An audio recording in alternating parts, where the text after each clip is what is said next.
All right, so this is one of the most interesting rooms to me. This room is called Turning Towards, and it's something that's sometimes a little bit counterintuitive because it's all about these tiny moments. I like to think of them as micro connections between a couple. And often we think relationships are about the big things, the big trip, the big life change, the big fight that we don't know how to resolve. And while all that stuff matters, ultimately, these little moments of attunement, what researchers call bids for attention, are actually one of the most important things that happen in a relationship. And this was something that took researchers over a decade to discover from studying videos of couples interacting.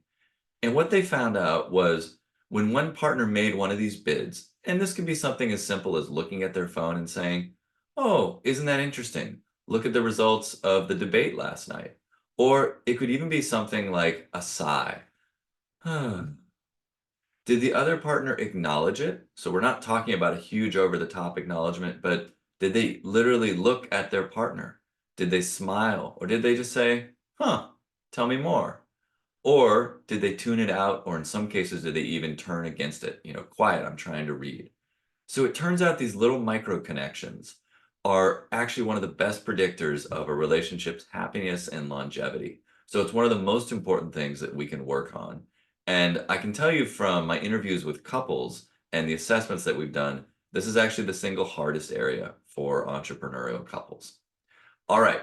So let's say you want to work on this. What can you do? I'm going to share three of my favorite ideas.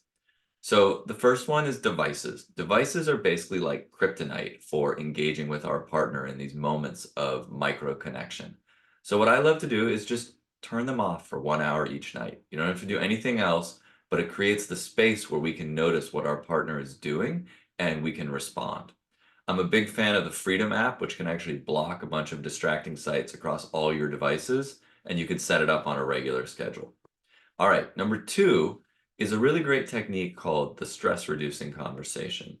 And the idea here is a few times a week, you carve out 20 minutes and you're just there for your partner like a really good friend. So often in relationships, we get stuck in feeling completely responsible for our partner's feelings or thinking there's a problem, I need to fix it. And we get into this often really unhelpful loop of trying to change our partner's emotions or fix the problem that they have in their life. And often what they need is just for us to be like a good friend.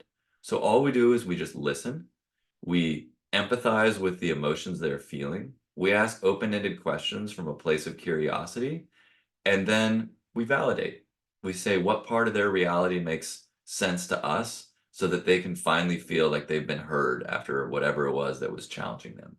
One quick caveat, this does not work if it's about a point of stress between the two of you. So you're basically helping your partner to have someone listen to them about challenges outside of your relationship.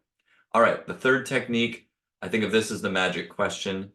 And this just goes to how hard it is to stay connected as a couple in the modern age. So this magic question is something I do with my wife every day before we part ways. And it's a wonderful ritual you can set up where you say, at the end of the day, what's one thing I should ask you about to know how your day went?